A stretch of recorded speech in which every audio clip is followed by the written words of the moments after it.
1, 2, 3. זה ראיון מוקלט עם מר נתנאל לבקוביץ' מבריסל אשר נמצא בתל אביב. הראיון נקלט ב-5 בינואר 1967 על נושא חלקו של מר לבקוביץ' במחתרת היהודית בבלגיה במשך מלחמת העולם השנייה. השיחה תתקיים בצרפתית. Nessanel. תיקון מר נתנאל לבקוביץ'. Nessanel. Monsieur Levkovitch, peut-être voulez-vous commencer par me raconter quelles étaient vos activités sionistes avant la guerre, quelle était votre profession et peut-être d'où vous êtes venu, combien de temps vous avez été en Belgique. Je suis venu en Belgique directement après la Première Guerre mondiale, c'est-à-dire en 1920. J'étais encore actif à Varsovie. J'étais dans le Merkas,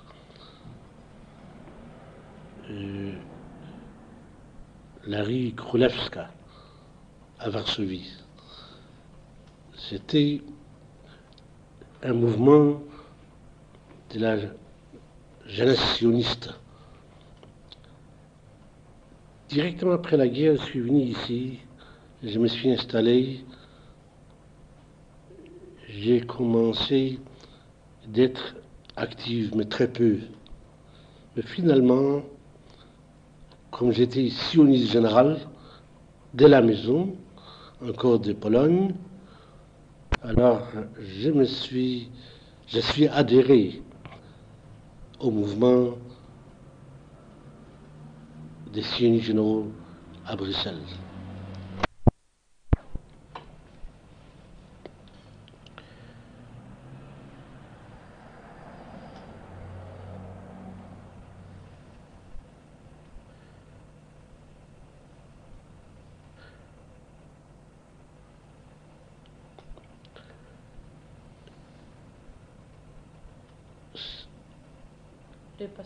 C'était l'époque du sionisme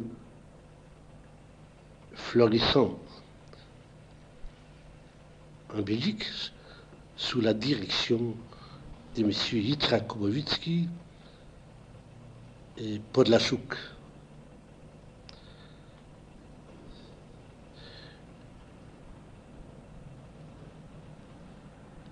Après, nous avons occupé, après plusieurs bâtiments, plusieurs adresses, nous avons occupé la maison 5 rue Fossiolou, au centre de la ville de Bruxelles, où on a concentré 38 rue Fossiolou, oui. On a concentré réellement la vie sioniste.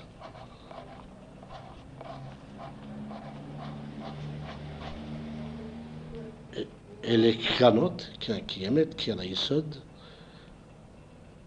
Nous avons organisé l'Archara pour les jeunes gens, la Viso. Quel Archara était-ce? Nous avons organisé à Villers-la-Ville, à 35 km de Bruxelles, une Archara pour les jeunes gens pour se préparer pour aller à Israël. C'était des jeunes gens de Belgique ou De c'était Belgique, seulement de Belgique. Des jeunes filles et des garçons. Et réellement, ils sont tous partis à Israël.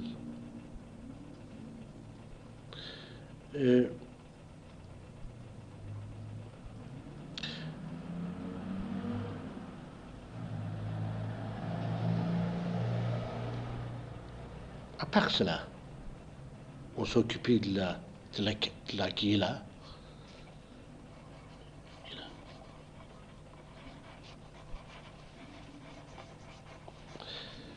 Dans ces bâtiments-là se trouvait aussi l'Office palestinien, une très palestinien, une très grande bibliothèque, un grand restaurant. C'était réellement les centres de la vie bruxelloise, de la vie juive. Et pour tous ceux qui sont venus à Bruxelles, les immigrants. Et il faut noter que le judaïsme belge n'est pas vieux, à part un vers qui date déjà depuis 60-70 ans. À Bruxelles, il y avait simplement un nombre restreint d'autochtones.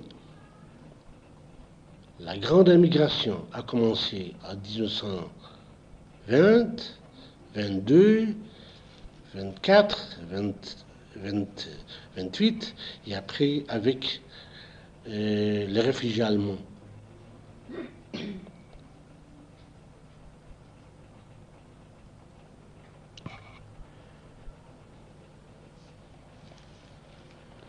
Cette activité a duré jusqu'au dernier jour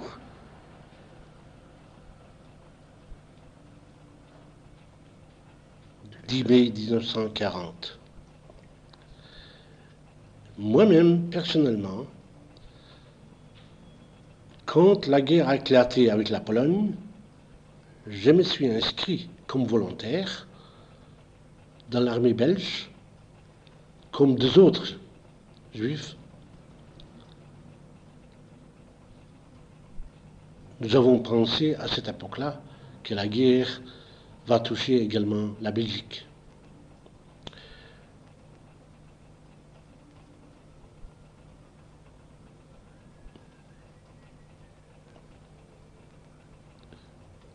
Nous ne sommes pas arrivés à réaliser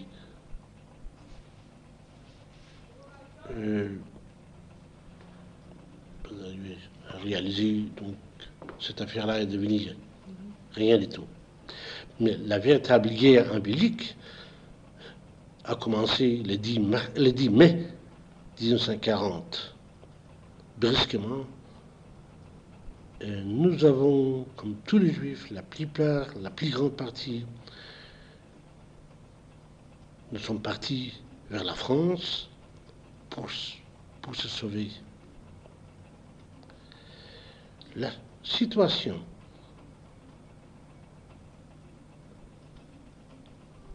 de toutes nos institutions était très grave. On a fermé,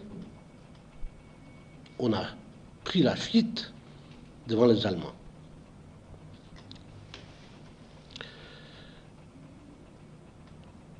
La plupart de nous étions encerclés en France par les Allemands, ensemble avec l'armée française, belge et anglaise.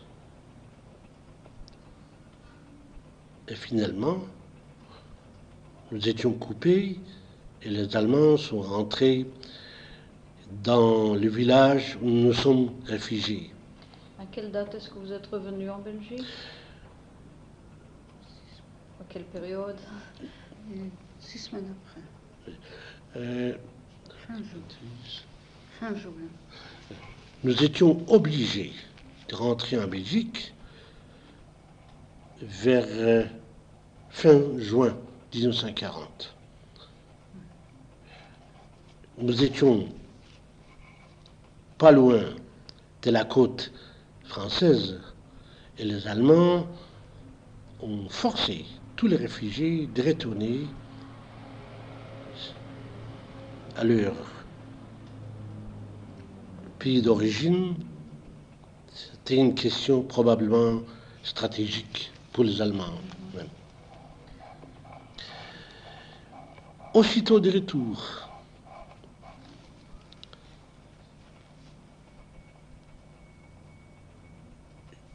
la situation était très difficile pour beaucoup de Juifs. Beaucoup de Juifs ont été obligés de partir vers la France, c'est-à-dire des réfugiés allemands ont été, par ordre du gouvernement belge, évacués à Gurs, sont restés leurs familles sans ressources. Et à part cela, la situation de ceux qui sont revenus, c'était assez très difficile. À part cela,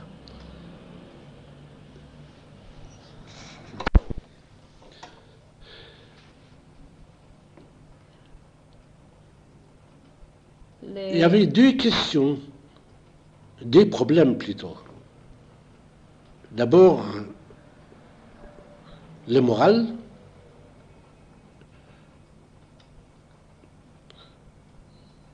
et situation économique. Au point de vue moral, nous avons directement organisé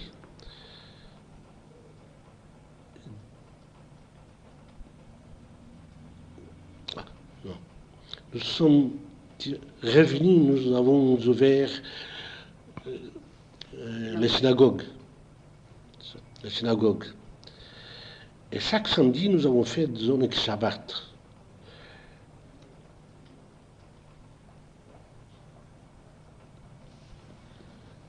Dans les synagogues, Oui, aider à l'Union sioniste. à notre local, qui a été ouvert aussi.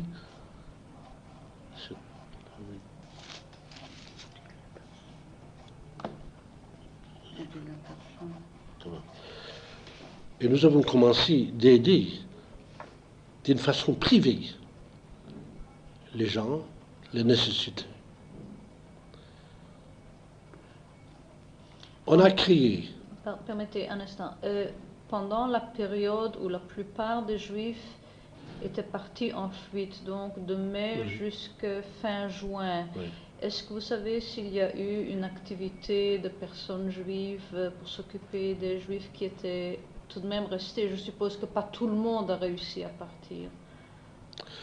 Les réfugiés allemands, est-ce qu'ils ont... Presque toute la population juive est partie. Peut-être sont restés un peu, mais aucune activité n'est pas à ma connaissance à cette période de ces quelques semaines.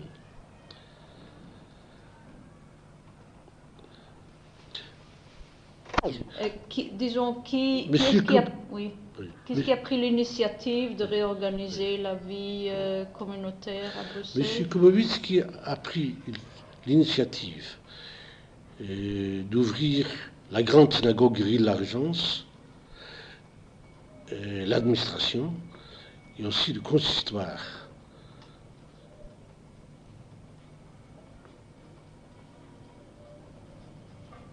Chez nous, en Belgique, le consistoire est constitutionnel, protégé par la loi belge.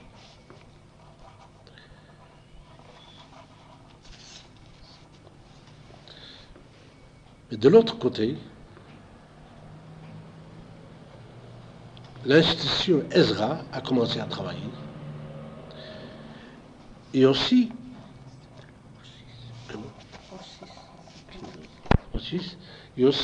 une cuisine, la cuisine Rue de Roosbroek.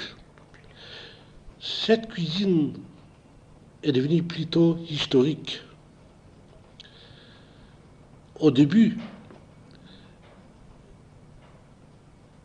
elle était réellement pour donner des repas chauds aux gens en nécessité. Et nous avons profiter de cette cuisine populaire qui est devenue plutôt le repère pour toutes sortes d'activités. Je crois que M. Tabakman le mentionne dans son livre. Oui.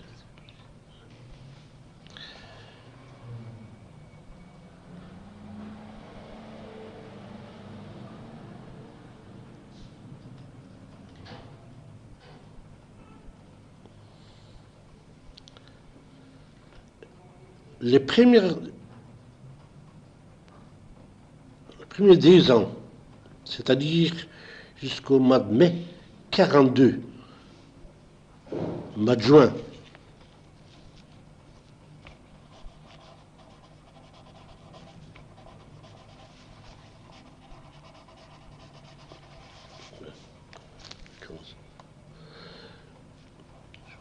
jusqu'au mois de mai, Quand il parle mieux, mais le mois de mai, c'était tranquille.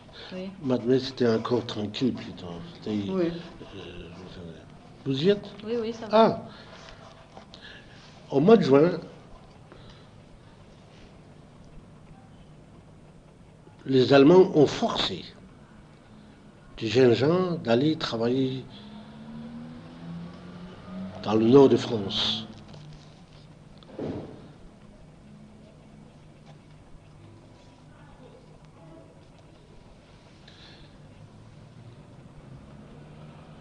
C'était le fameux mur atlantique. Oui, Oui. c'était le fameux mur atlantique, oui. On n'a pas réussi beaucoup de nouvelles de tous ces jeunes qui ont travaillé là-bas. Mais en tout cas, on savait tout de même qu'ils sont là.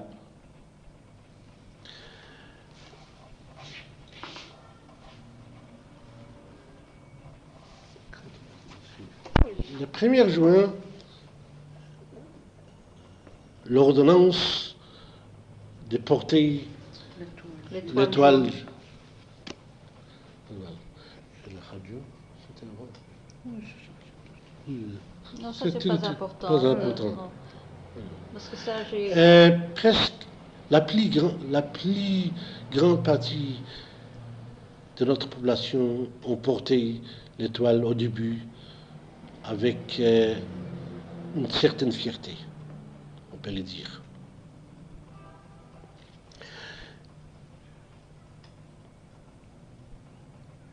Nous avons dit la sympathie des Belges en notre faveur.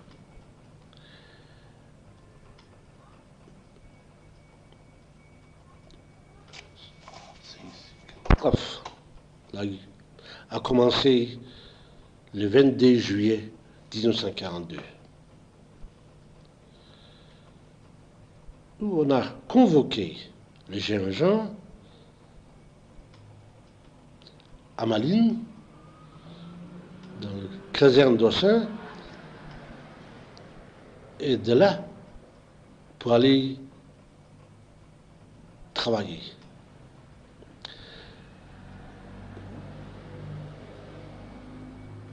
C'est arrivé par la AJB, il faut le dire. Malheureusement, c'était par la AJB. Nous avons commencé de faire la première résistance en parlant aux parents de ne pas lâcher leurs enfants, d'aller se cacher directement et de prendre les jeunes gens avec eux. Malheureusement, beaucoup de jeunes sont partis, ne voulant pas mettre en danger leurs parents.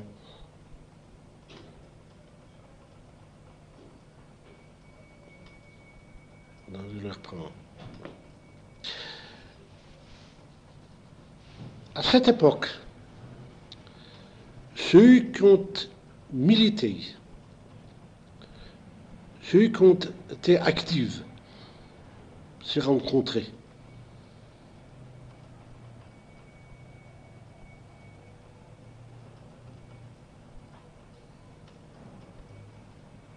Nous avons, encore avant, travaillé beaucoup avec M. David Ferdman. Et on a distribué, ma femme et moi, nous avons distribué beaucoup des paquets de l'argent aux nécessiteux. C'était déjà organisé Non, dans le cadre ça, d'un comité, ça c'était privé. Non, c'était encore privé. Oui. Privé. En 41. Je voudrais vous parler encore qu'en 41, on a organisé un orphelinat, rue de Patriotes. Rue de Patriotes.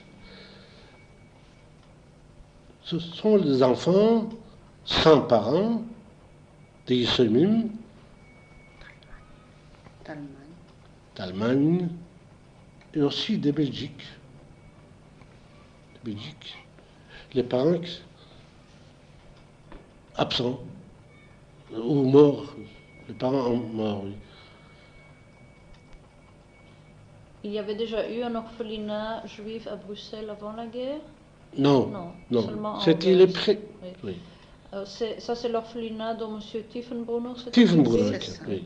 Sous la direction de M. Tiefenbrunner. Oui.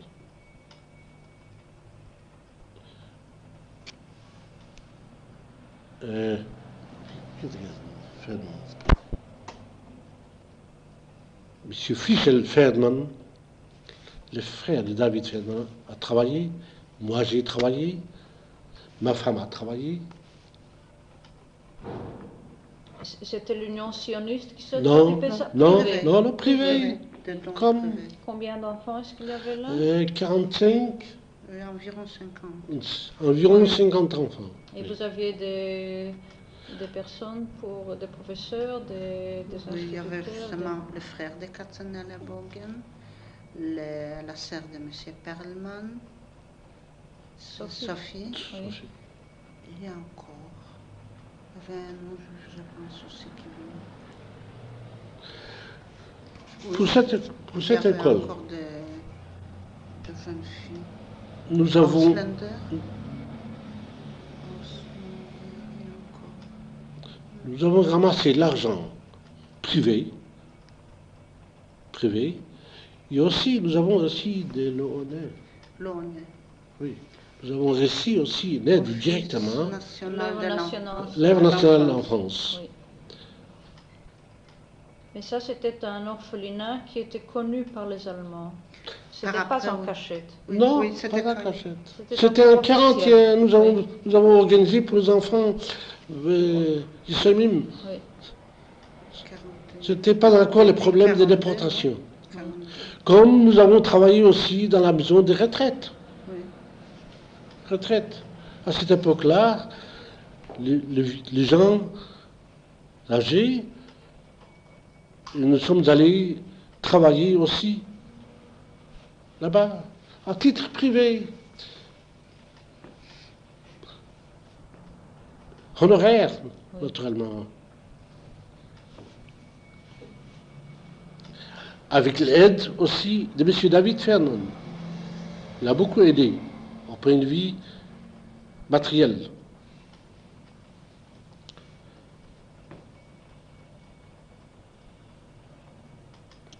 Je m'excuse que je mélange l'époque de 41 avec la situation très grave de 42.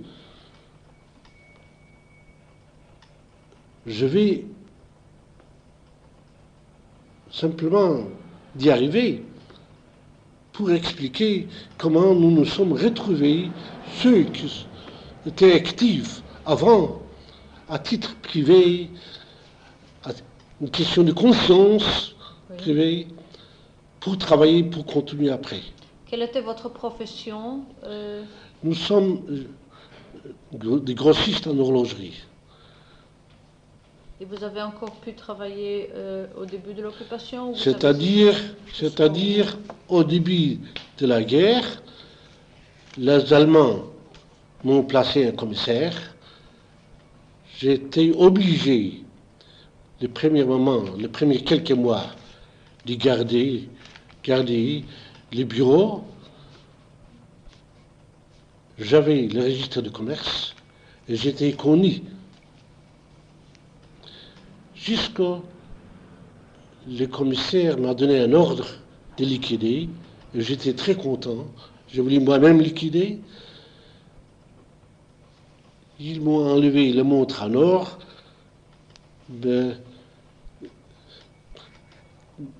Mais j'étais très content de la liquidation.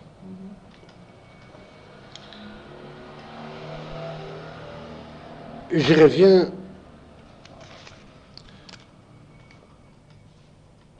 à l'époque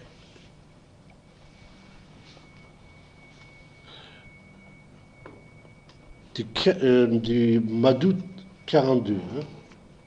Du mois d'août 42. Quand ça a commencé les rafles, oui. Les rafles ont commencé le 22 juillet. Ça, c'était la première présentation. Présentation. Les rafles ont commencé en août. Oui. Euh, Comme nous avons fait une certaine résistance pour convaincre certains jeunes de ne pas aller, les Allemands ont commencé de faire des rafles. Au point de vue pratique. Là, ils ont pris... Une minute. Vous avez, comment est-ce que les Allemands avaient les noms auxquels ils ont présenté les convocations des jeunes? Oui, j'ai oublié. Oui. Je me rappelle pas exactement la date. Peut-être toi, tu te rappelles. Il fallait aller à la maison communale. C'est enregistré.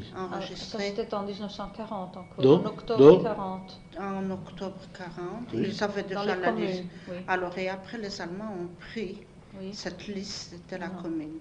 C'est à ce moment-là, il fallait se déclarer comme juif. Mais la Judenrat aussi a fait des fiches à un moment donné. Non. Ils ont pris les fiches, ils ont reçu ces fiches-là de commune. Et il fallait écrire aux banques, se déclarer qu'on est juif, au chèque postal aussi écrire qu'on est juif, partout faire cette belle lettre-là. Et sur des entreprises, il fallait mettre l'acte entreprise juive dans 3 langues, flamand, français et allemand. C'est enregistré, ça. Oui. Ouais. Et vous-même, vous n'étiez pas en danger à ce moment-là d'être arrêté? Aussi. Je me suis caché. Nous avons loué encore 3 appartements. Et on a installé 2 téléphones. Chaque fois, en sortant, on se téléphonait un à l'autre. Moi et à ma femme. Et aussitôt de retour de France, c'est-à-dire en mois de juillet, au mois de juin, fin juin 40, je n'ai pas eu la confiance aux Allemands. Et j'ai loué, je me suis adressé plutôt, à une connaissance belge, à une dame, Madame Piron. J'ai demandé de me louer une chambre et aussi avec la permission d'installer mes affaires, des petites affaires. Cette dame a accepté. J'ai commencé à déménager un peu ce que je pouvais, ce que je pouvais placer dans une chambre.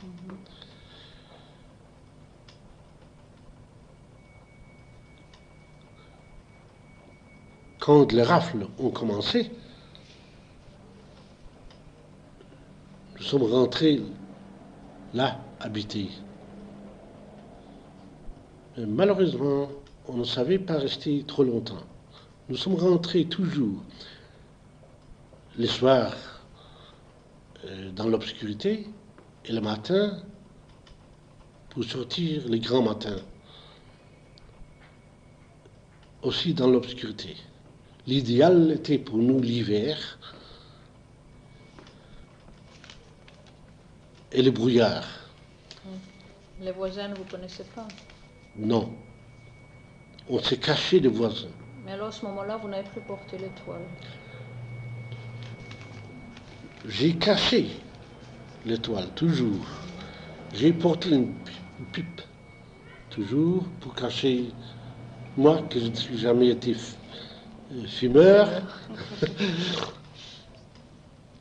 Alors, de cette façon, nous avons vécu, nous avons pris là-bas aussi, enfin, ça n'a pas intéressant. Je voudrais vous parler de mon frère aussi, enfin, mais ça c'est autre chapitre à part.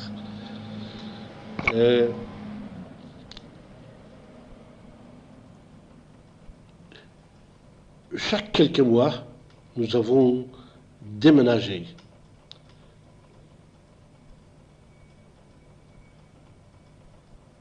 Vous aviez de faux papiers? Au début, nous avons eu de faux papiers, de fausses cartes d'identité. Et après, nous avons eu les certificats palestiniens. Mais je voudrais encore vous parler d'abord. Au début, nous nous sommes organisés dans les comités, dans les TDJ.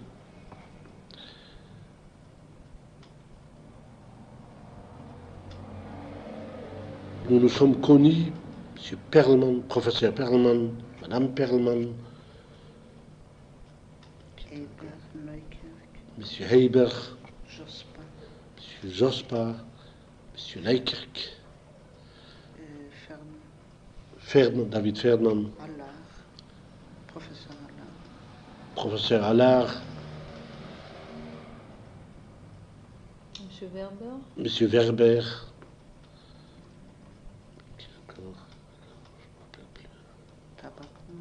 non, Tabakoun n'était pas dans le TDJ.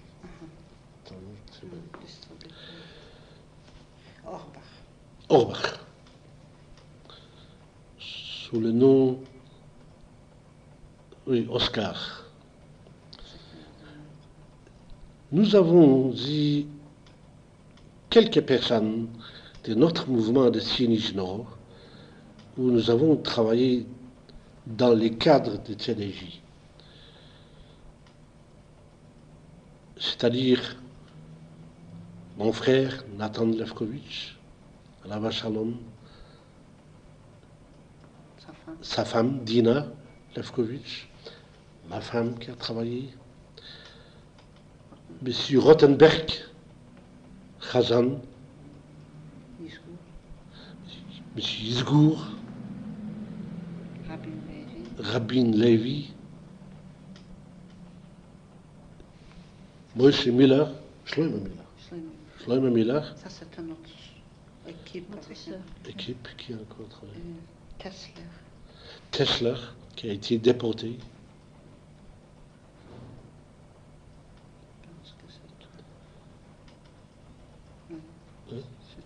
Et de quelle activité dans le comité de défense? Nous avons d'abord appelé entraide sioniste. Notre cercle était entraide sioniste dans le cadre de TDJ.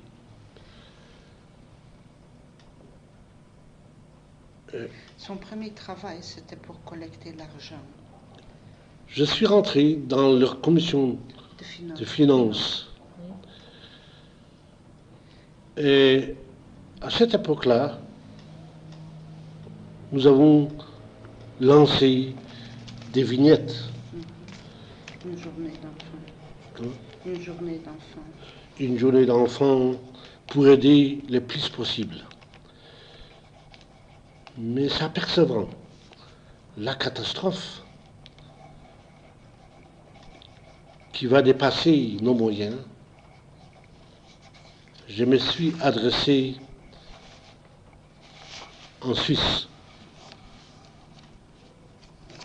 Je me suis adressé en Suisse.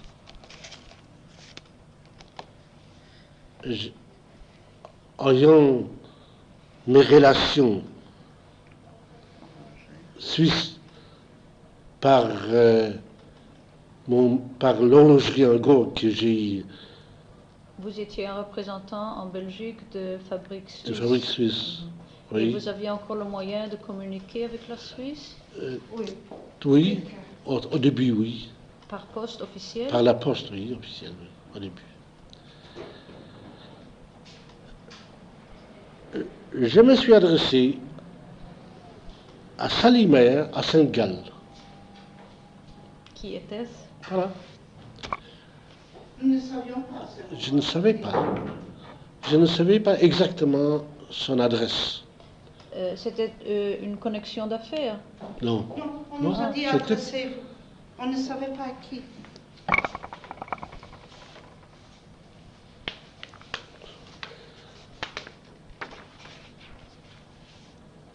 Alors, qui était M. Salimayer? Salimer était du Joint, Le représentant, le représentant du du Joint Joint américain en Suisse. En Suisse. Oui. J'ai écrit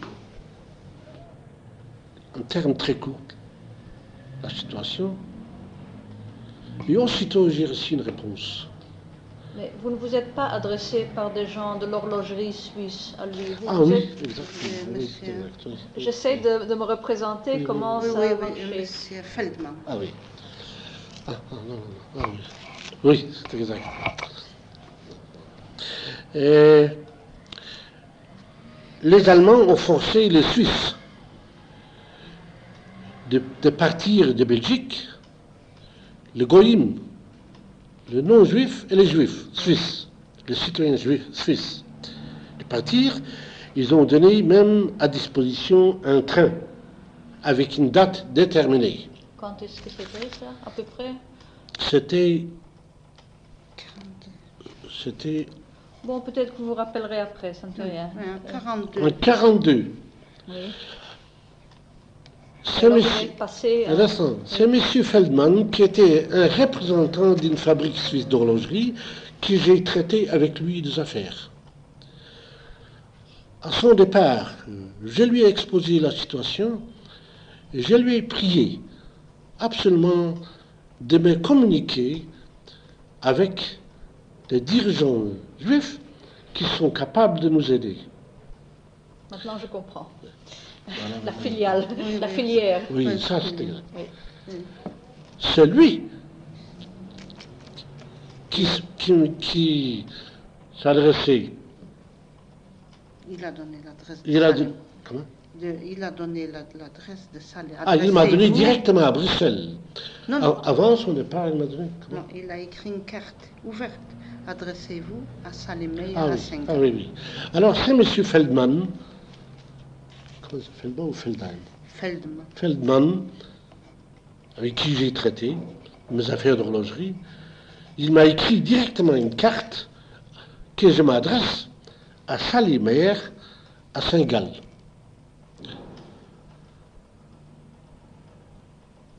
Je savais que je m'expose un peu.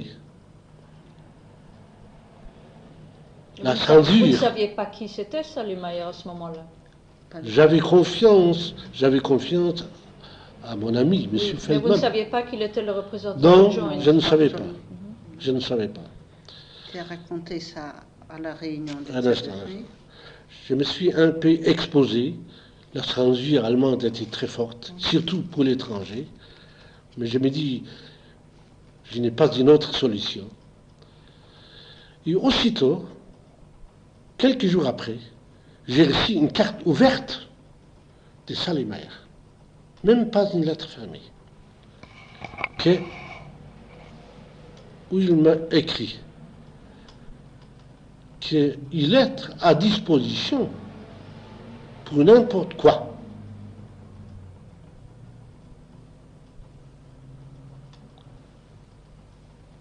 Au début, j'ai craignais certaines représailles, peut-être, du côté ou de la censure allemande, mais c'est passé. Maintenant, vous Grâce que cette carte était ouverte. Oui. C'est passé peut-être inaperçu. Vous avez fait ça de votre propre initiative ou c'était pour le CDJ que vous Non, avez fait ça? c'était de propre initiative pour le CDJ. Oui. Mais ils étaient au courant? Parce que, non, Non. ils n'étaient pas au courant. Je ne savais pas si je vais réussir. Bon. Oui, je comprends. À cette époque-là, nous avons fait beaucoup de choses sans réussir. Oui. Et parfois, on a bien réussi. Et je n'ai pas voulu exposer des autres. Oui, oui, je comprends. Chacun a travaillé un peu à part et aussi en secret pour le bien de tout le monde, Alors, qu'avez-vous sans fait exposer après ça? les autres. Oui. Aussitôt reçu cette carte de Salimère, je suis venu à une séance de la commission des finances du CDJ.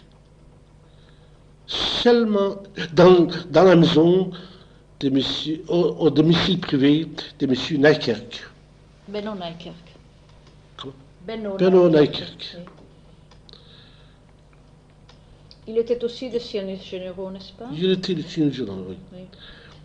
Il était seul et je lui ai montré cette carte. Et cet homme était frappé de stupeur. Il a vu de suite très grand et les premières 10 minutes même, il ne savait pas parler. Vous êtes- C'était une illusion d'un côté, et de l'autre côté l'espoir, mais sans savoir les résultats.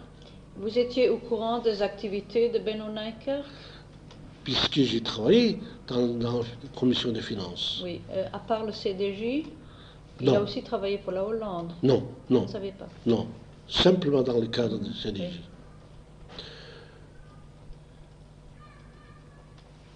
Cette carte, il a consulté les autres du CDJ et il a décidé de partir en Suisse. Lui-même. Lui-même. Son visage, sa personnalité était tout à fait comme non-juif. Cette personnalité comme non-juif complète. Blond, grand. Et il a bien réussi une fois. Alors, qu'a-t-il arrangé? Il a arrangé. Il est entré en relation. Il est rentré en relation avec Salimère. Et Salimère a ouvert un crédit très important pour aider les Juifs de Belgique. Et l'aide est déjà arrivée par M. Feldman. Ici, ce n'était plus, comment ça s'appelle, je ne suis pas resté dans le secret. Chacun a travaillé dans le secret, à part, on n'a pas parlé trop. Ah, vous ne savez pas ce qui s'est passé après entre Nijkerk et Feldman? Ou vous Non. l'avez appris plus tard? Oui. Je savais simplement, Oui, mais on n'a pas demandé. Feldman a avancé l'argent et l'argent restait Euh, là. ne dis rien comment. Cette affaire n'en a dire. C'est arrivé. Il y en a, les crédits étaient ouverts là-bas en Suisse. Oui. C'était Il y la avait des question. conditions? Comment? Il y a eu des conditions qu'on doit repayer après ou ça ne doit Pour pas- payer après. Je ne sais pas, je demande. Dans les détails, non. Vous ne Je savez ne sais pas. Nijkerk lui-même était très discret. Un homme très discret. Il n'en a pas demandé non plus. Je savais simplement l'aide et la situation. Et après, j'ai appris que c'était l'adresse réelle pour l'aide, je ne dirais pas efficace, mais tout de même, ça nous a apporté au début un très grand soulagement Oui. pour les Juifs. Et alors a commencé le travail. Et nous avons participé avec pour distribuer l'argent à chaque famille. Et On a vous- distribué les cartes vous-même- d'identité. vous-même aussi? Nous-mêmes aussi, dans notre cadre, Oui. dans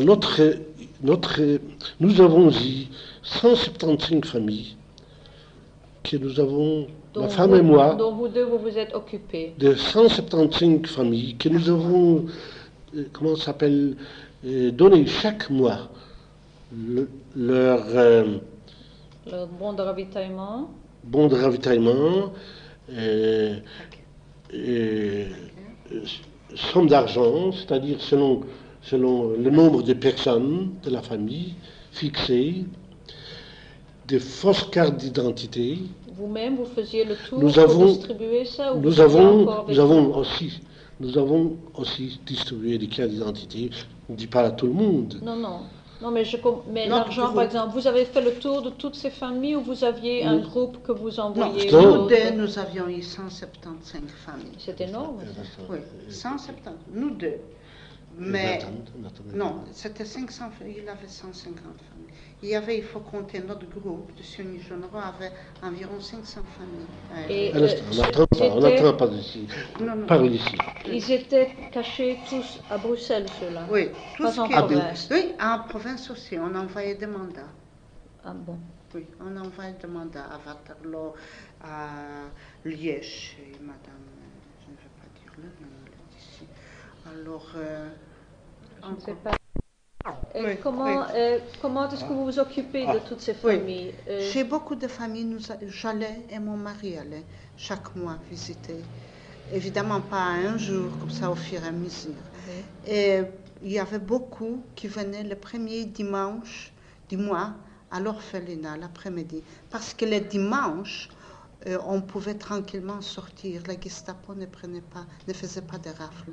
Alors ils venaient à l'orphelinat et je venais là-bas l'après-midi et je donnais l'argent. Évidemment, ils risquaient leur vie, moi aussi, en même temps. Mais nous allions pour la plupart chez des gens qui se sont cachés. Et c'était Vous très alliez alors le difficile. soir ou Non, pendant dans la journée. Et c'était très difficile de les toucher. Parce que pour arriver chez eux, il fallait toquer 7 fois à la porte. Ça, c'était les Vous avez signes. peur de Oui. ce... Alors, quand on entrait, C'était les signes. oui, quand on entrait, alors on voyait une chambre pleine de poussière avec une armoire dans le fond. Et dans cette armoire-là, quand on bougeait le fond de l'armoire, il y avait derrière une porte et on entrait dans la chambre où ils étaient cachés. Les autres étaient cachés dans les greniers. Toutes sortes. Je laissais l'argent chez des non-juifs pour eux. Oui. Et toujours avec des paquets. Je sortais avec 2-3 paquets. Et ce n'était pas du tout un travail facile. Je me demande J'imagine. comment je pouvais le faire à ce moment. Et chaque jour, vous Tout alliez à le ce travail? jour, je sortais. Je voudrais noter que ma femme, elle n'est pas tout à fait de type juive. Oui. Alors, on distribuait en même temps le journal. Vous envoie- Oui, le jour, ça c'était... en même C'est temps, trop en vite. allant, alors Trop vite, j'allais trop vite, avec non. des journaux. Bon, Non, ma monsieur- femme est trop vite. J'ai parlé tout à l'heure de la rue Ruysbrook, de la cuisine populaire, Oui. où mon frère Nathan Lefkovitch a dirigé. Là, c'était également la place où nous avons donné le timbre, l'argent et des faux documents. Oui, c'était leur rayon. Oui, mais principalement, nous avons travaillé, comment ça s'appelle, place de rue des Patriotes à l'orphelinat. Mais là aussi, nous avons travaillé ici. Qu'est-ce que c'était encore? Toutes ces listes-là sont à la disposition. Je les ai toutes. Vous les avez chez vous? Oui, à Bruxelles. Mhm. Ils sont déjà bien usés, mais j'ai tous les noms, avec les sommes et tout Et ça. ils ont tous survécu? Il y a déjà beaucoup qui sont morts. Oui, il y a mais enfin, ils beaucoup n'ont qui pas sont... été déportés, je veux dire.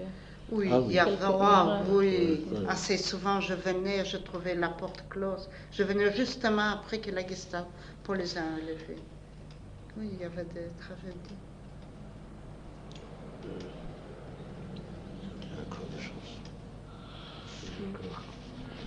Vous aviez encore marqué des choses. Il y avait encore, Oui. il y avait encore un problème.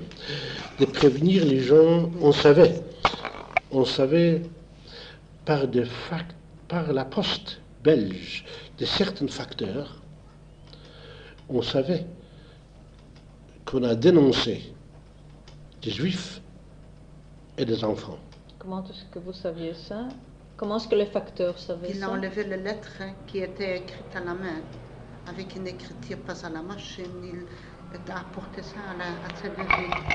C'était David Fermand qui était en relation avec les facteurs. Les lettres arrivaient chez... C'est-à-dire les facteurs qui voyaient une lettre... Non, les avec- facteurs qui portaient la poste, la Oui. correspondance à la Gestapo.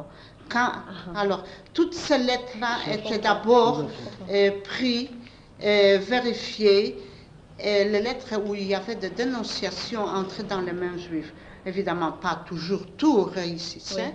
Et Une avec certaine partie, oui. Alors, on a réussi. oui, alors j'allais prévenir des personnes que la Gestapo va venir les prendre. Et il y a encore des personnes qui savent ça, qui se rappellent très bien de ces cas-là, qui Certains gens n'ont pas voulu Certains gens n'ont croire. pas dit confiance en nous. Nous étions des étrangers pour eux. C'était la mission Mais- la plus difficile. De les Parce- convaincre. Non, parce que quand on venait et on prévenait ces gens-là, disons, monsieur, madame, vous êtes dénoncé, la Gestapo va venir vous prendre. Alors ils disaient, mais comment je peux quitter la maison? Donnez-moi un endroit où je peux me cacher. Mais cet endroit-là, malheureusement, je ne pouvais pas donner. Nous n'avons pas eu à notre disposition Mais des est-ce que le endroits. CDJ ne s'occupait pas de trouver des appartements aussi ou bien- Non, non, non. En C'est général, que non. c'était, il y avait beaucoup de gens qu'on envoyait dans les couvents. J'allais dans les couvents porter l'argent. Et c'était, alors je conseillais d'aller chez leurs amis. Alors non, ils ont dit non, je ne vais pas aller. Mais tout de même, ils sont allés. Et heureusement qu'ils sont allés, parce que le soir même, la Gestapo est venue. C'est par après qu'ils ont vu que c'était la vérité. Et assez souvent, je venais déjà trop tard. La lettre que j'ai reçue était probablement dans la deuxième ou la troisième. Et Dénonciation. oui, et je venais et je trouvais déjà... C'était des dénonciations pour de l'argent, vous croyez, ou c'était... Non, pas réellement méchanceté Non, parce contre qu'on- les contre les les Juifs. Juifs. J'avais un cas où on a dénoncé un enfant juif chez les Belges. Et je suis allé chez les Belges, à la gare de Midi, dans un café, et je lui ai expliqué le cas. Et il m'a regardé avec méfiance.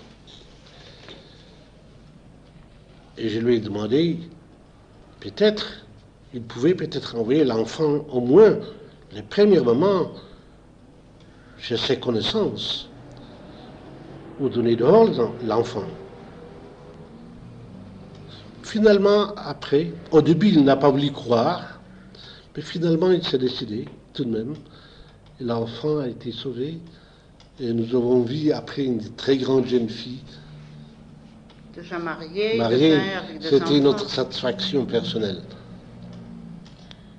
Bon, je voudrais maintenant peut-être passer à la question des certificats palestiniens, si Ah. vous voulez m'expliquer.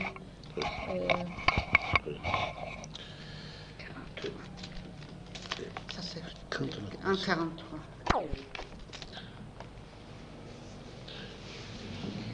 les premiers certificats palestiniens Il y avait 25 qui sont arrivés. Il y avait 25 qui sont arrivés. sont arrivés 25.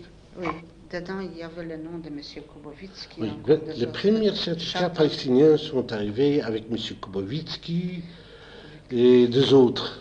Est-ce Les- que vous savez qui Pour s'est les occupé- Vatikim et sionistes. qui s'est occupé de ça au dehors Ça, c'était probablement l'agence juive, en Palestine? en Palestine peut-être. Et comment est-ce que c'est arrivé à Bruxelles? Par la Croix-Rouge. par la Croix-Rouge. Via la Suisse? Via la Suisse, toujours via Via la Genève. Suisse. Oui. Nous avons profité de ce système, et nous avons commencé d'enregistrer. Le premier qu'on a envoyé, la première liste, on a essayé, on a envoyé 10, après on a ajouté un an, 11 sont arrivés. Et quand on a vu que les 11 sont arrivés, on a commencé à envoyer des listes énormes. Enfin, de tous ces gens. Eux vous avez demandé des listes de candidats. Un instant. D'abord, alors nous avons créé, Mais est-ce que vous les saviez dirigeants que c'était sionistes. s'occuper Alors, de ça? un instant. Oui.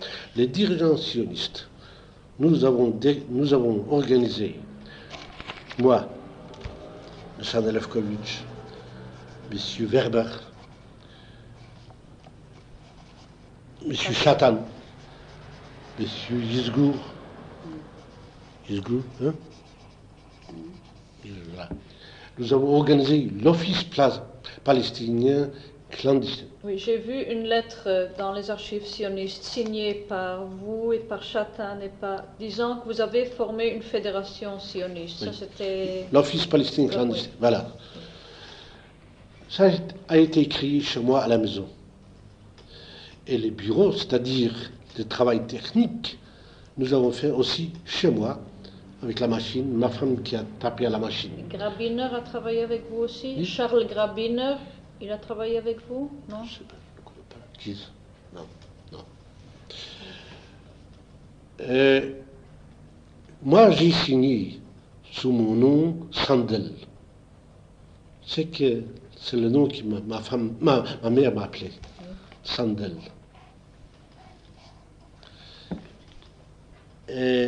Nous avons commencé d'envoyer ces listes, mais alors il fallait des adresses exactes, les noms, les prénoms. Et ici, nous étions devant le problème. Comment envoyer par la poste des adresses et donner aux Allemands, par la censure, directement. Alors, nous avons décidé de faire par des petits, comment ça s'appelle? Microfilms. Une grande liste, on a fait une petite. Nous avons fait des grandes listes. Il fallait exactement écrire le nom, le prénom, le nom et le prénom et l'adresse. Et par les microfilms, nous avons envoyé en Suisse au Dr Posner. Qui a porté ces microfilms en Suisse? Ces microfilms, rien.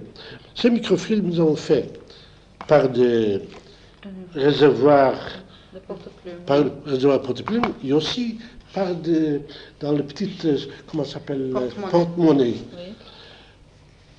Il y avait tout de même des départs.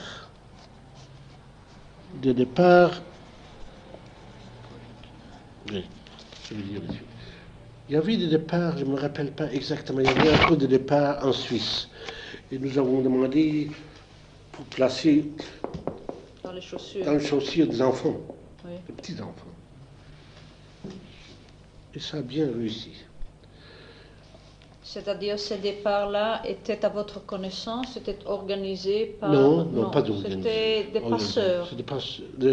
Non, c'était aussi des Suisses, des familles, certaines mères avec un enfant, je ne sais pas, c'est exact, c'est arrivé.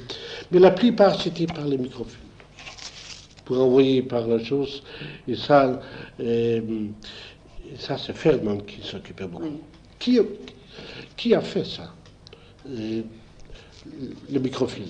Je me suis adressé à une connaissance à moi, M. Slutsky. Ici, vous avez des adresses et des noms exacts.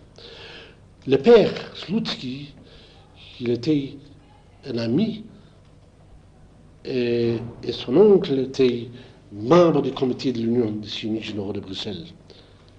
Et par accident, il était, comment dire, Photographe? Non, il a été tué. Non, l'oncle, oui. Tué avant la guerre par un tram. Mais ça ne compte pas. Le jeune Slutsky, il était le photographe, spécialiste. Et alors, je suis allé chez lui, avec ses adresses, des grandes listes.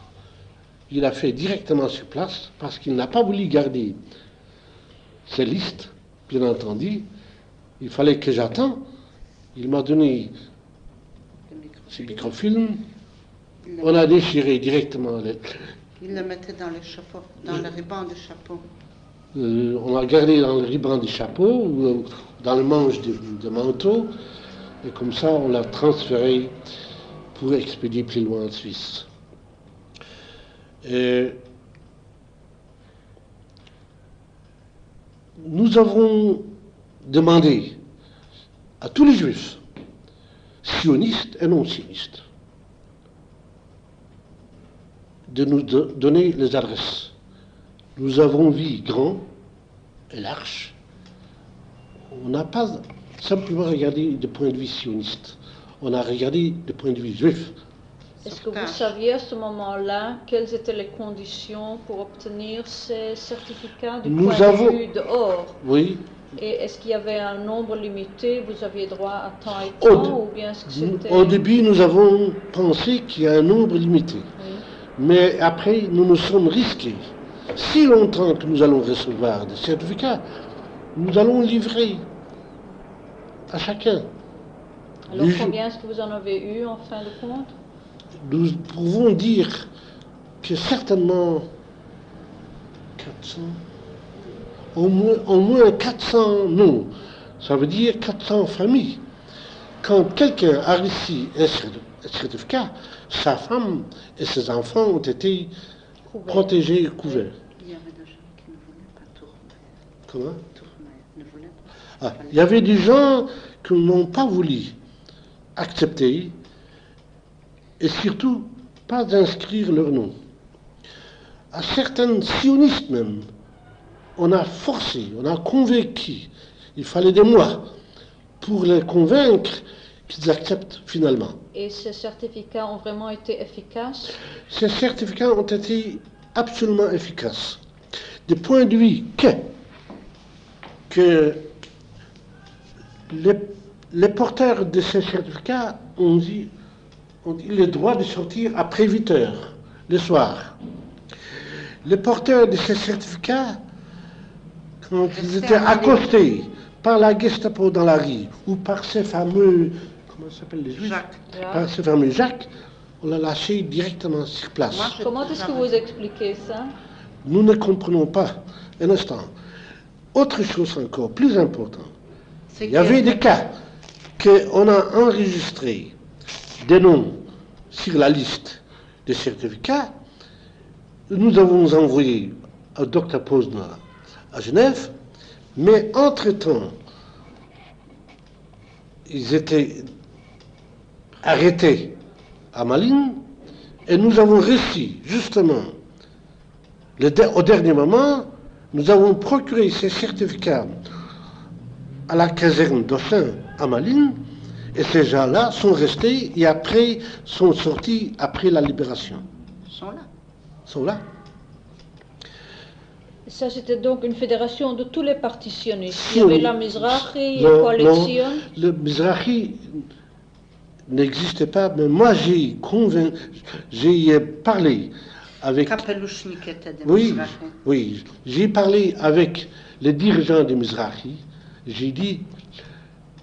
J'ai indiqué l'utilité, la nécessité. Oui. M. Kapelushnik est rentré après des Mizrahi. Il se trouve, et lui-même il était pris, et c'est le certificat qu'il a sauvé. Alors au fond, ça a compris tous les partis sionistes. Oui. Non sionistes non plus. Et après des non sionistes non, aussi. On a donné. Non, on a donné, mais l'Office palestinien. Et les organisations... Non, l'Office palestinien existait simplement par les sionistes. Et les organisations de jeunesse Chaloutsik à ce moment-là, est-ce qu'ils fonctionnaient encore ou vous aviez des contacts réellement, très peu. Le malheur nous a frappés justement tout d'abord par les jeunes. Qui ont été déportés. Gourari était de révisionniste. Oui, mais il n'était pas dans... Il n'était pas Le dans... travail était en contact avec lui. J'étais avec les Et révisionnistes Rosenberg. aussi par Gourari. Oui. Gourari. Gourari. Georges Gourari? Georges, pas Georges. Alexandre. Alexandre. Non, et tu Oui. vois C'est qui celui est... qui est à Haïfa? Non, l'autre. Non, L'autre, c'est à oui, Bruxelles. à Bruxelles. À Bruxelles. Oui. Pour C'est aider Georges. le plus loin possible les milieux sionistes et aussi non Les sionistes. révisionnistes aussi étaient... Oui, Ça, c'était le déjà. après, c'était déjà après. Parce qu'au début, ils ne savaient même pas peut-être.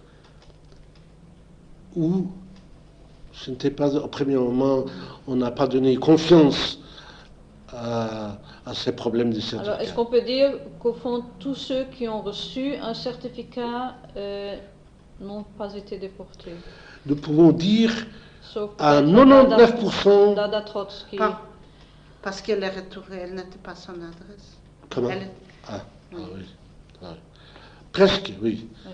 Le malheur, voilà, le malheur que quelqu'un, quand on a trouvé, avec les certificats, pas à l'adresse. Malheureusement, c'est arrivé trop tard. Oui, C'est oui. arrivé en 1944, Oui, je tous ces sais. certificats. Oui. Parce que c'était le premier certificat, après on a reçu le deuxième certificat, qui était meilleur, parce que le premier certificat, on était seulement, c'était indiqué que vous allez recevoir le suivant. Mais le premier suffisait pour rester déjà à Malines.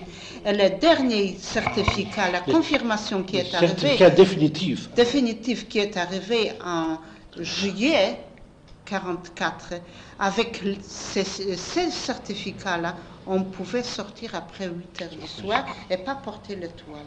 En juillet 1944. Oui, en juillet Est-ce probablement. que vous Ma aviez femme des se con- rappelle mieux que Je moi. vois. Oui. Vous aviez des contacts aussi avec le Portugal? Le Non. Coucheta? Non, Non, Non. non, Avec la résistance en Hollande ou la Non. résistance en France? non. non. Seulement Non. avec la Suisse. Avec la Suisse seulement. Nous avons travaillé avec CDJ qui était affilié au Front de l'Indépendance. Mais l'Office palestinien Ça, c'était- n'avait rien à faire avec, Un département à part. avec le CDJ. Non, non. je Un comprends. département à part. Ça, c'est le milieu sioniste. Nous avons. Bon, maintenant, j'aimerais que vous me racontiez au sujet de votre projet que vous avez fait sur la Gomara. Ah. Je pense que ça, c'est une chose spéciale. Vous voulez savoir la situation. Vous voulez savoir comment je suis arrivé à m'occuper de la traduction du Talmud babylonien yiddish et surtout aussi de faire les voyelles et les ponctuations.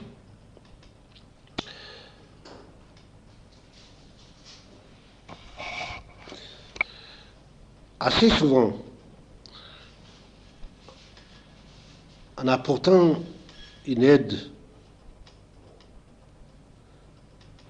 à certains juifs, je suis arrivé trop tard. Et au début, les Allemands, ils ont enlevé les personnes avec leurs meubles, avec leurs biens. Tout à fait. Et plusieurs fois, je suis rentré déjà dans les maisons vides, mais les Sfarim ont été parsemés par terre.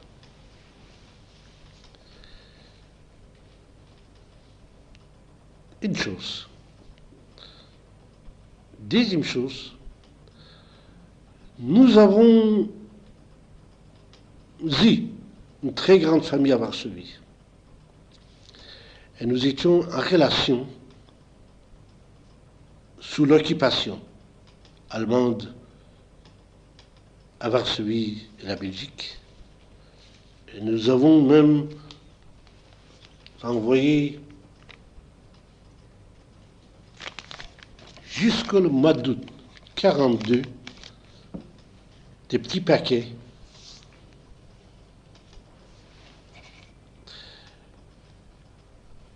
paquet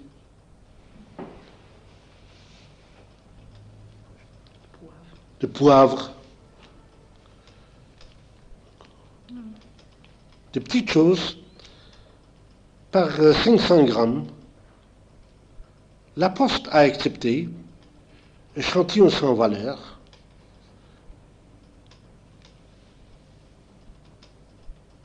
Vous avez Pour aider en Pologne? en Pologne, pour aider notre famille Et vous savez sans ressources.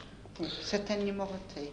Nous avons numéroté, Ils disaient les numéros tel et tel et tel. et la famille, nos membres de famille, ont reçu la plupart de ces paquets.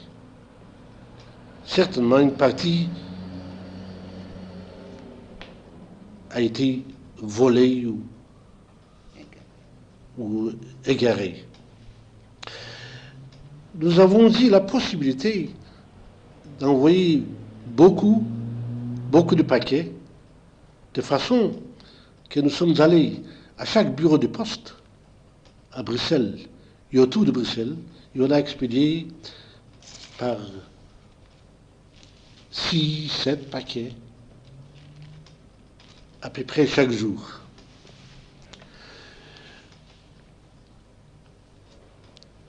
Notre correspondance avec Varsovie était très Intense.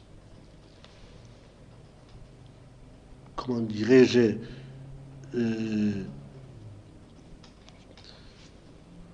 pas clair. Nous avons écrit que la situation est très bonne.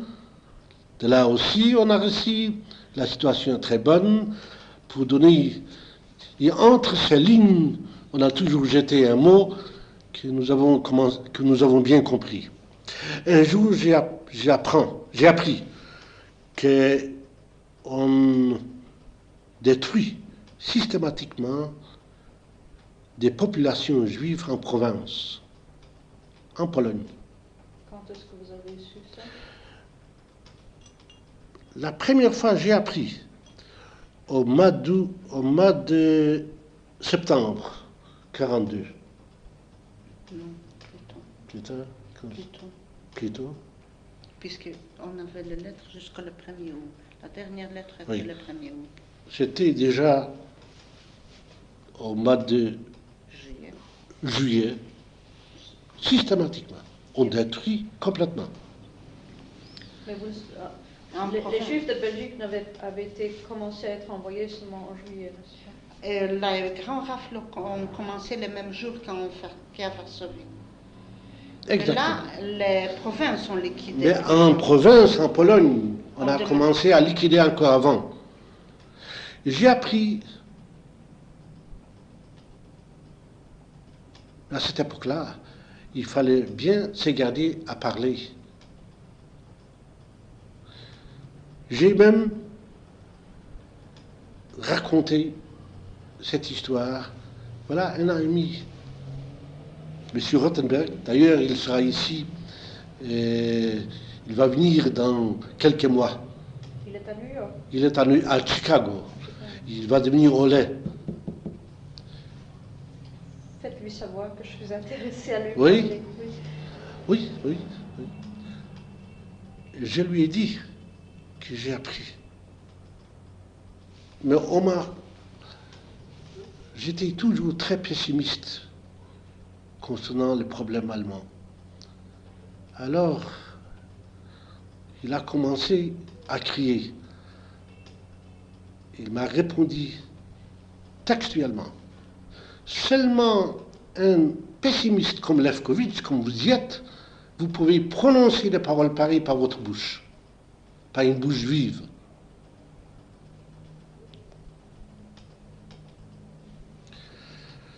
Voilà le témoignage, comment les Juifs ils ont eu confiance.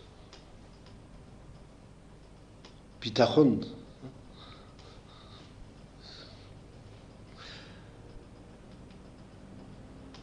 Pourquoi nous avons travaillé? C'était une question de conscience.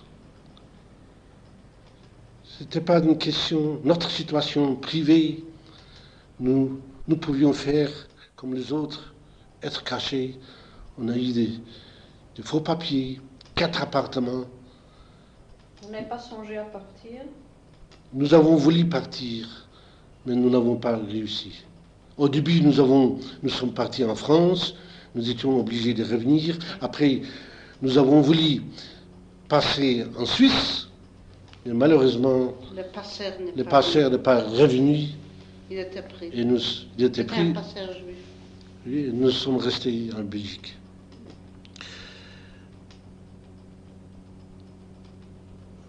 À propos du travail de la Gemara. Ah, Oui. ouais. Alors, Pour cette raison,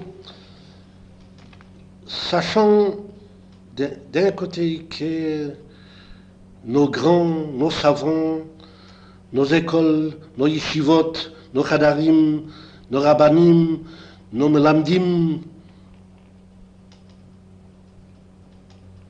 sont condamnés à disparaître. Notre grande source de la Torah, qui n'existe nulle part au monde, qui ne pourrait rien remplacer, ni le judaïsme occidental, ni l'Amérique. Et la Palestine, à cette époque, était encore assez faible, avec ses 600 000 juifs.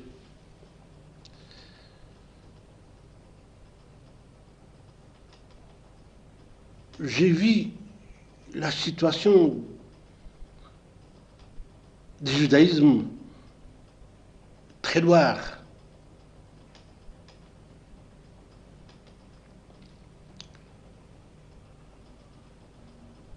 J'ai pensé que nous n'allons pas survivre au point de vue judaïsme.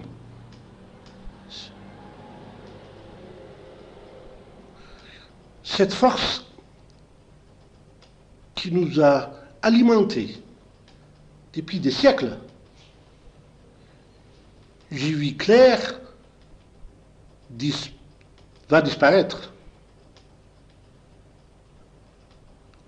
Et pour cette raison, j'ai décidé, à cette époque, de chercher des savants juifs en Belgique, cachés, pour entreprendre le travail. Je me suis adressé à M. Rothenberg. C'était de la famille du rabbin Rothenberg? Non.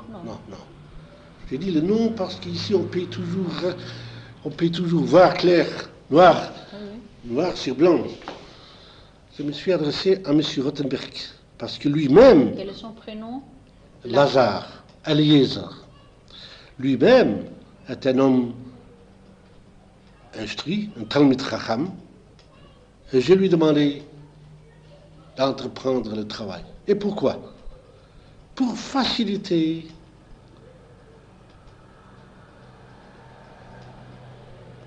à la génération future ou aux générations futures, faciliter d'apprendre le Talmud babylonien, pour que le Talmud babylonien ne rentre pas seulement dans le, comment ça s'appelle, muséum, British Museum. Il m'a répondu qu'il n'est pas capable. Il n'a pas la tête tranquille pour faire un travail pareil. Et c'est lui qui m'a recommandé le rabbin Hibner, Shmuel Hibner, qui était déjà caché, C'était un homme jeune. Un homme de 45 ans à cette époque.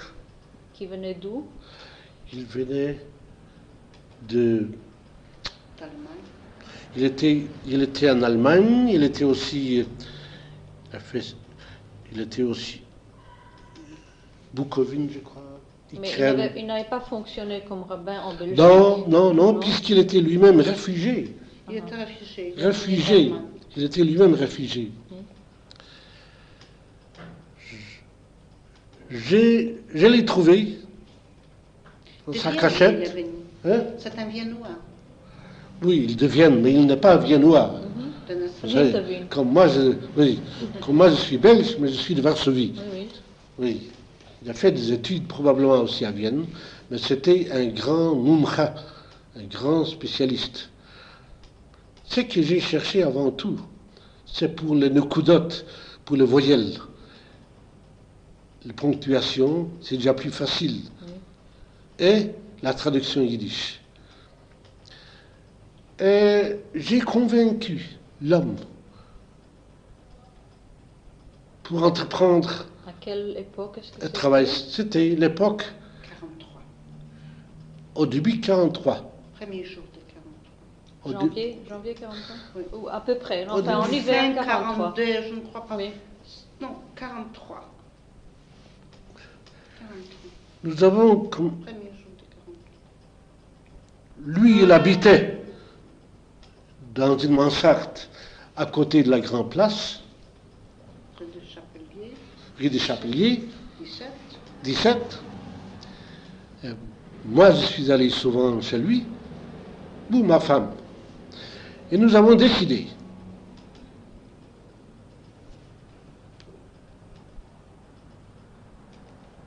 de faire des manuscrits.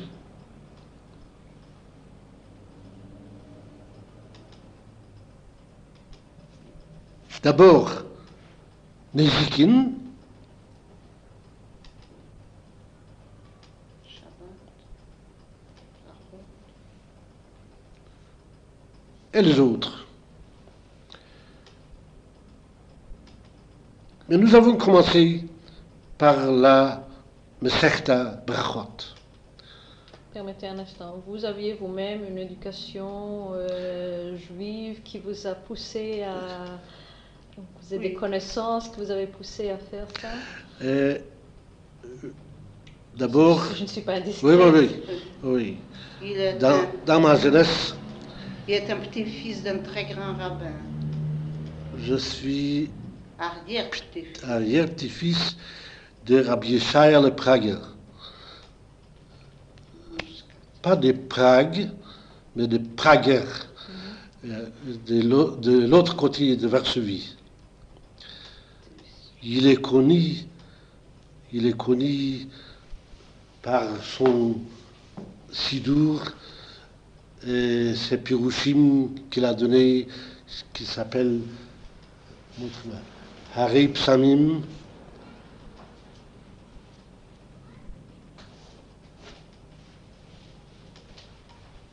Quand je l'apprends, je termine. Parlementaire.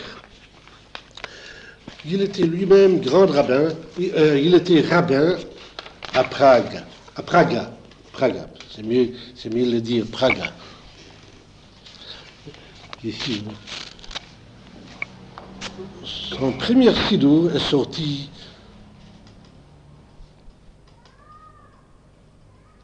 il y a Plus que 100 ans. il y a 100 ans. Avant. Et nous avons déjà, c'est la 4e édition, 4e fois. Moi-même, dans ma petite jeunesse, je suis allé au Chéda. Après, je suis allé à la yeshiva. Et après, mon père, qui était très avancé, malgré qu'il était très traditionnel, c'est lui qui m'a inculqué le sionisme, primo, et secondo, il m'a donné les possibilités d'apprendre d'une façon privée chez les étudiants Et j'ai beaucoup étudié à titre privé, pas dans une école officielle. Des études Des études juives ou des études juives et non juives. Laïque. Laïques. Je suis très traditionnaliste, même dati. Sans être exagéré, sans exagération. Ça, il ne faut pas le dire. C'est dati. Vous pouvez rappeler.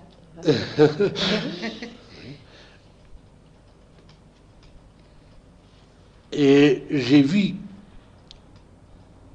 le malheur, et je me suis décidé de le faire. J'avais mes propres moyens à cette époque, par la raison que je n'ai pas dit confiance aux Allemands.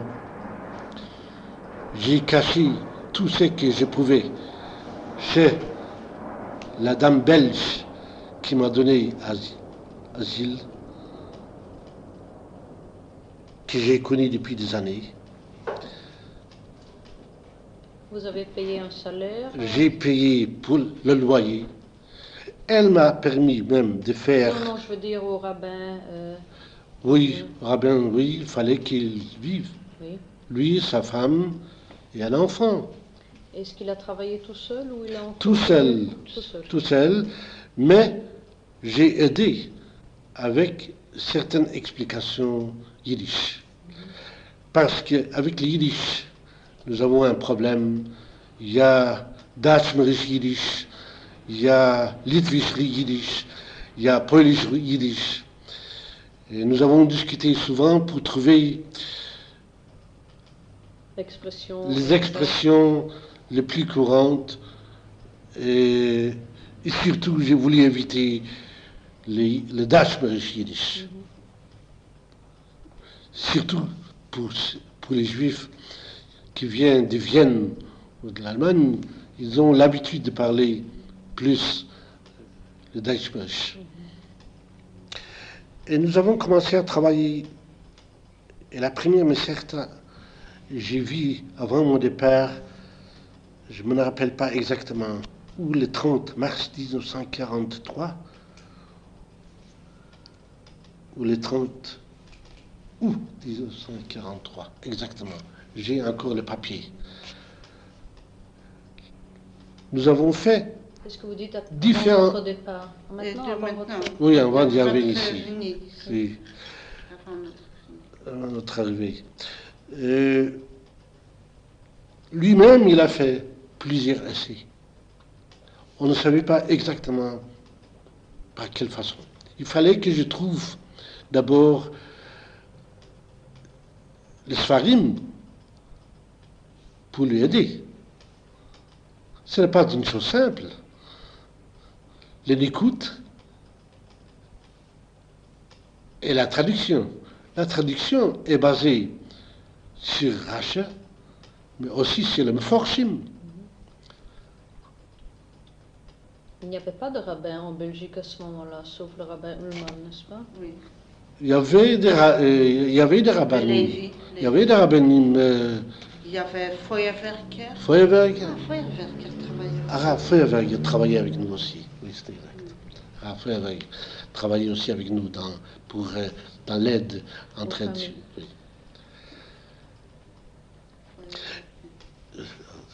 Rappel après Rabban Lévi au Juif allemand. Pourquoi Rabban Lévi a travaillé? Parce que nous avons oublié beaucoup de choses. Alors, je me rappelle maintenant que nous avons aidé Rabban Lévi. Rabban Lévi, lui, il avait, je ne sais pas combien de familles juifs allemands. Ah, c'est à lui que je donnais beaucoup pour ces juifs allemands. Mais ça sont des choses que nous devons après rectifier. Bon, nous sommes à la Gemara. Alors, il fallait trouver, voilà, les moyens de le faire. Et il a travaillé jour et nuit dans sa cachette. Moi, je suis monté chez lui. Après, dans un autre appartement. Et après, dans un autre appartement. Parce que là, Ma femme est allée chercher chaque fois, les papiers, c'était un problème. Comment ça s'appelle? Le plume. Parce qu'il fallait l'encre. Parce qu'il fallait trouver l'encre, le plume, pour les points, pour les nokudotes. C'est très. Je vais vous montrer directement les exemples des manuscrits.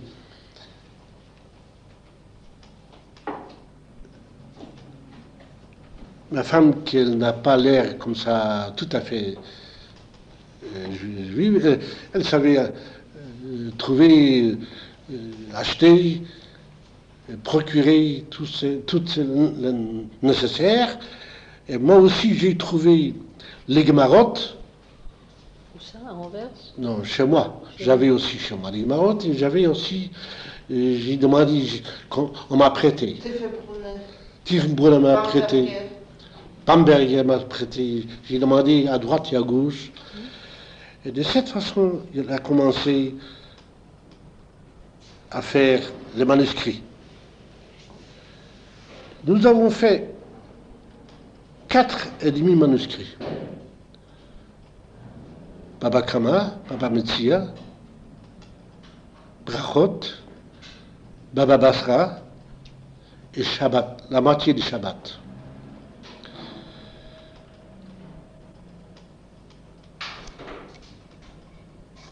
La guerre terminée, on a interrompu.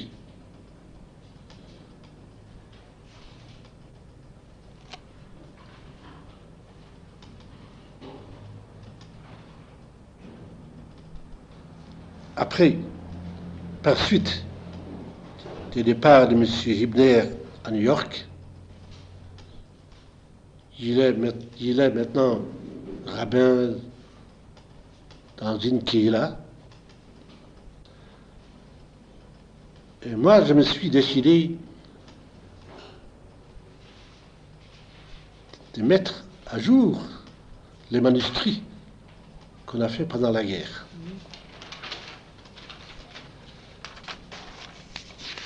Voilà. Vous voulez dire, vous avez voulu publier le travail qui a été achevé pendant la guerre. Oui. Mais la première chose, je voulais d'abord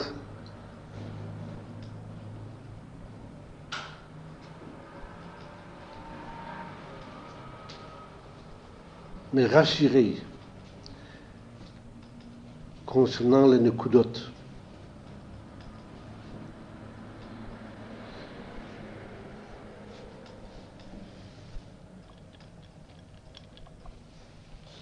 Et je voulais aller directement à l'Université de Jérusalem.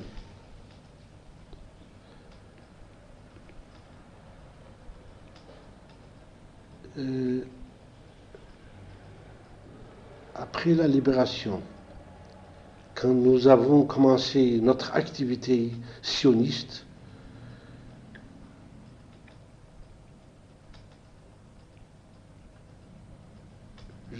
nous avons recréé notre mouvement de sionistes généraux de Bruxelles et la Fédération sioniste de Belgique sous la direction de M. Komoritsky, Yitzhak Komoritsky. Je suis devenu le secrétaire général honoraire de la Fédération. Je vous raconte pour le motif.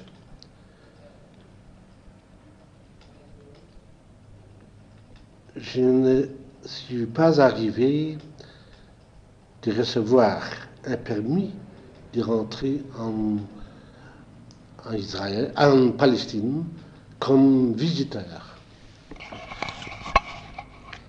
Parce que, en Belgique, nous avons fait un travail, une lutte contre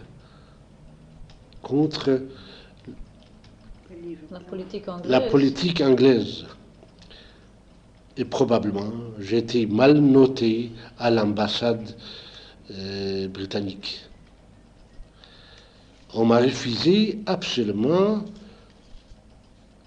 d'aller visiter Il n'y avait pas de question de certificat même, mais simplement d'une visite courte.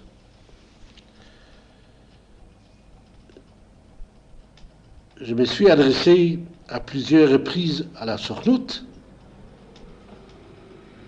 Finalement, Sornoute a obtenu pour moi, après un an et demi ou 2 ans d'efforts, on m'a permis de visiter la Palestine. En passant, je voudrais vous dire, en arrivant à Haïfa, on m'a mis à côté comme un homme pas kosher, suspect ou quelque chose. Je me suis adressé, la première chose, au docteur Magnus Ullava-Schulam, président de l'université. J'ai voulu d'abord lui parler concernant l'utilité d'abord, et après vérifier l'écoute.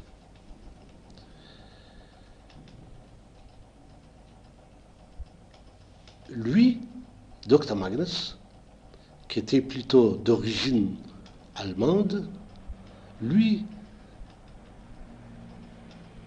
s'enthousiasma de ce problème et il m'a donné des suites.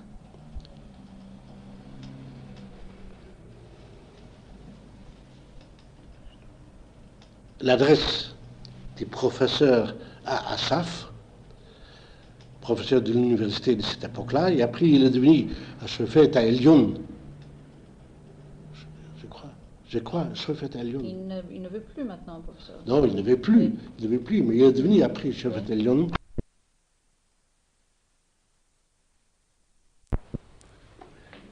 Oui, vous parliez du professeur Assaf. Assaf. Oui. Je lui ai parlé de la situation tragique du judaïsme dans le Tfoutzot. Sans le judaïsme de Mizrach. Il a bien compris. Je lui ai donné des pages de manuscrits. Il a regardé, il a dit c'est bien. Naturellement, on ne peut pas vérifier exactement tout à fait des manuscrits. Et je suis retourné à Bruxelles. J'ai commencé à chercher de l'imprimer. J'ai voulu l'imprimer en Israël. Le docteur Magnus m'a envoyé en Amérique.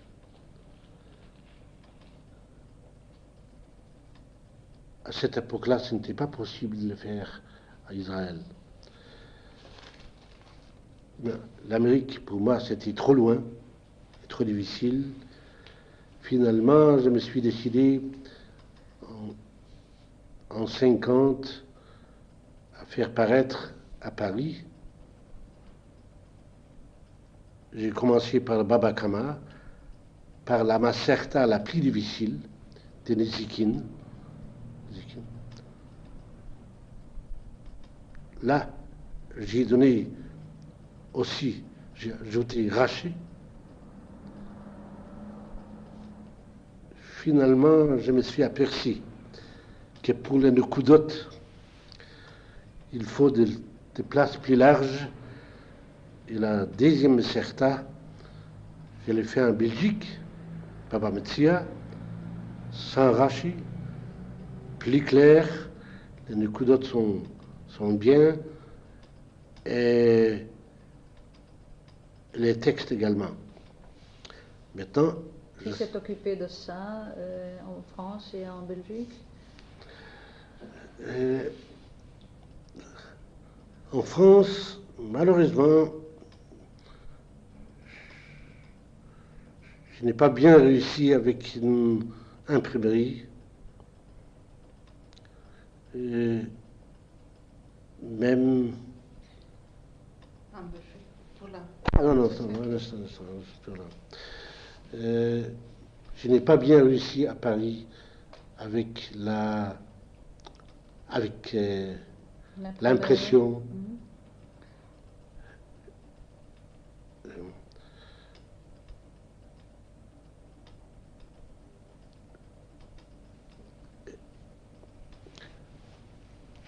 Mais la deuxième certa, je l'ai fait en Belgique.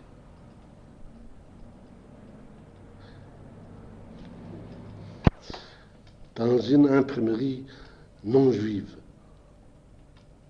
Et d'où avaient-ils les lettres? Ils les ont achetées? Non, non. C'est une imprimerie mondiale qui imprime pour l'Amérique. Et ici, j'ai bien réussi. Et la Gemara Baba Metzia a même reçu un grand prix des Belges, de non-juifs. Comment ça s'appelle? Grafica Belgica. Grafica Belgica. C'est Grafica Belgica. Grafica Belgica. Par le ministre.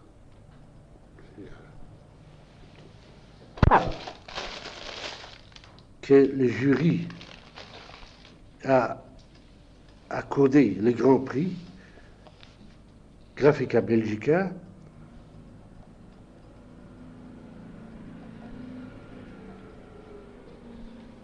placé sous le patronage de M. Erwan Elsland, ministre de la Culture, adjoint à l'Éducation nationale, et en présence du bourgmestre de Bruxelles, M. Coremans. Ce prix a été accordé pour la précision et la clarté de ces coudottes. Le jury a été frappé par ce travail extraordinaire. Et seulement cette Gemara a reçu le prix, puisque un prix existe de $2000.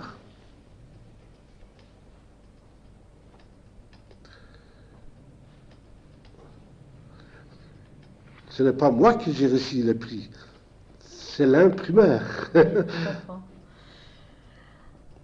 Mais j'étais obligé de travailler avec lui très souvent, puisque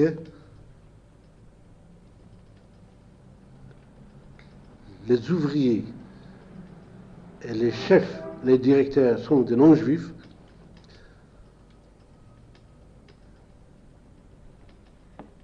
Je suis arrivé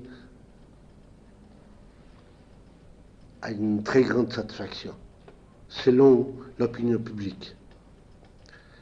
Maintenant, je m'occupe dans la même imprimerie avec la Meserta Brachot.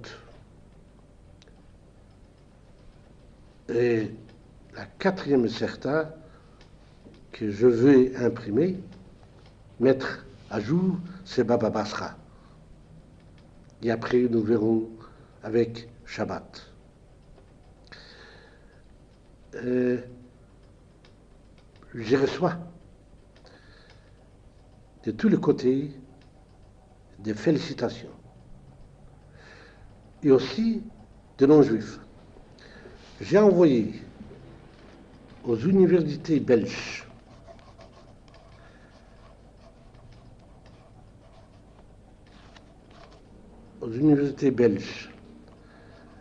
et à l'université de Louvain, à l'université catholique de Louvain, on fait usage selon la lettre du recteur magnifique, M. Van Weinberg, qui m'a adressé avec ses félicitations.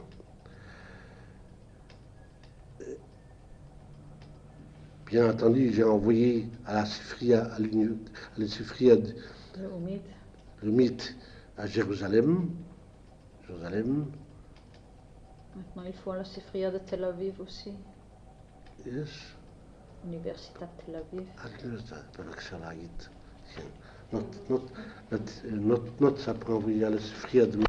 Je peux dire aussi que le président Ben-Tzvi, que j'ai remis au président Ben-Tzvi qui était très enthousiasmé. Je peux le dire aussi que le président Chazar, Je m'imagine. oui, Oui, il a demandé. parmi les personnalités aussi, le président de l'Organisation sioniste mondiale, Nahum Goldman, Dr Newman, New York, comment s'appelle lui aussi, Israël Goldstein. Israël Goldstein, et parmi Alors, les le vétérans congrès- sionistes, Le congrès de Washington qui a commencé. et le congrès de Washington a demandé ce livre, c'est Sfarim. J'ai envoyé naturellement aussi à Yitzhak Greenbaum, à toutes les personnalités, et aussi, et voilà. Mais point, je voudrais ajouter que le gouvernement belge considère comme un chef-d'œuvre belge la Gemara Baba Metzia. Il y a chaque exposition culturelle qu'elle expose, des livres belges. Elle expose également la Gemara Baba Metzia. Elle a exposé l'année passée au Mexique, en France, et dernièrement aussi en Afrique du Sud, et aussi dernièrement en Allemagne, où on expose, et chaque fois on me téléphone pour envoyer les Gemarotes, la Gemara Baba Metzia, seulement la Gemara Baba Metzia. Voilà ici voilà un exemple de l'exposition belge, de livres belges en Allemagne.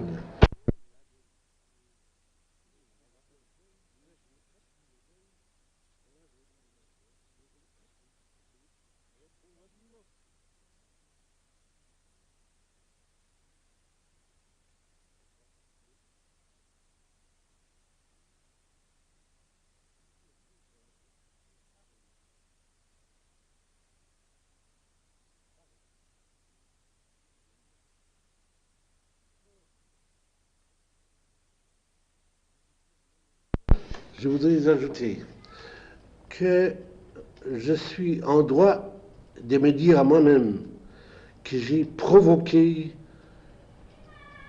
le monde pour faciliter, pour propager les Nekudot. Même en Israël, où j'ai parlé avec des dirigeants à cette époque, j'ai montré comment ça sera plus facile pour le judaïsme mondial, la lecture dans notre source millénaire et culturelle par les Nekudot. On a commencé à comprendre. J'ai appris il y a quelques années que même la Rambam, on a fait avec les Nekudot. Dans certains pays, j'ai appris que la traduction, on commence à chercher à faire partout, même en Angleterre, en anglais, et en Argentine, on commence à faire en espagnol.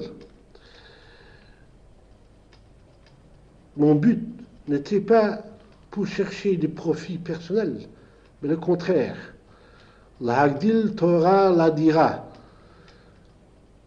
à propager le Talmud partout où on peut.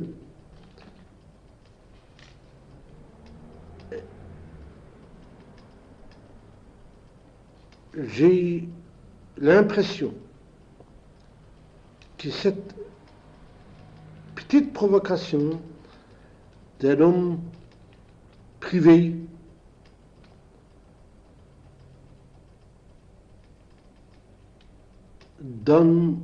commence à donner certains fruits. Je trouve ma satisfaction quand certains jeunes et quand certains parents peuvent faire apprendre avec leurs enfants. Il y a assez souvent des gens, pour eux, c'est Girsou de Yankusai. Ou ici, en Israël, on dit Girsou de Yankutai.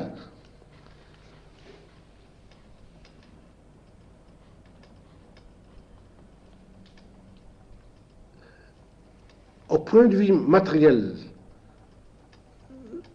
c'est un très mauvais shidduch. Dans les Tfutzot, il y a un bitoul, je mélange, il y a des mots qui, c'est mieux, il y a des bitouls pour le Talmud Bavli. Parce que nous n'avons pas le Melamdim, nous n'avons pas les Yeshivot, à part en Amérique, à part en Belgique. Et à part cela, c'est très difficile. C'est le privilège des rabbanim que nous avons encore. La plus grande partie de la population a abandonné et abandonne le Talmud.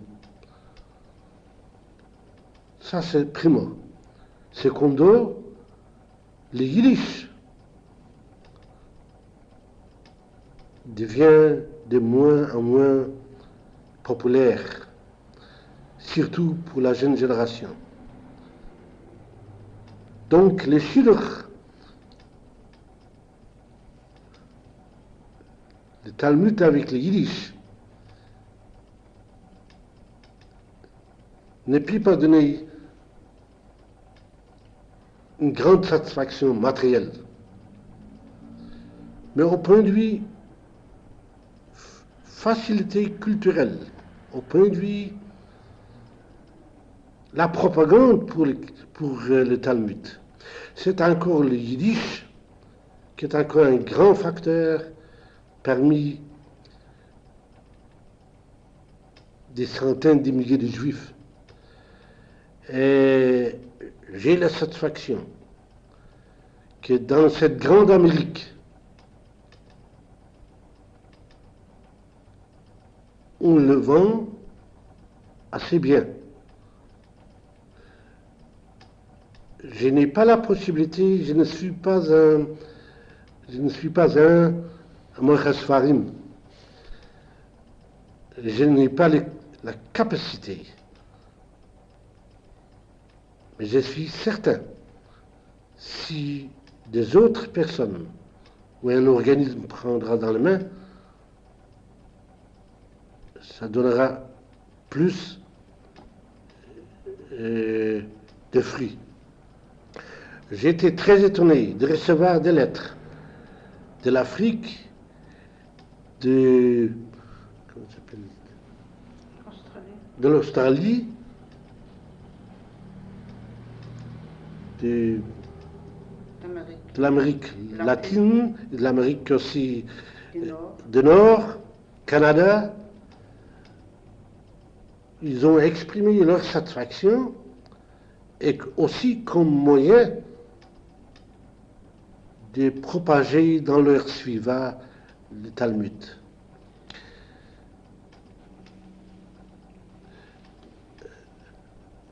Il y a beaucoup à parler. Oui, je comprends. Il y a beaucoup à parler. Bon, je pense que nous Ce sont des raisons maintenant. pas matérielles. À chaque Gemara, plus que je vends, plus je perds de l'argent. Moi-même. Mais c'est la grande satisfaction. C'est très très important. C'est tout ce que je vous dis à ce sujet. Votre temps est très limité. Je ne vais pas abuser de votre temps. Voilà. Je vous remercie Vous pouvez vraiment parler. beaucoup. Et si vous aurez encore quelque chose à ajouter, J'ai- nous pourrons faire ça.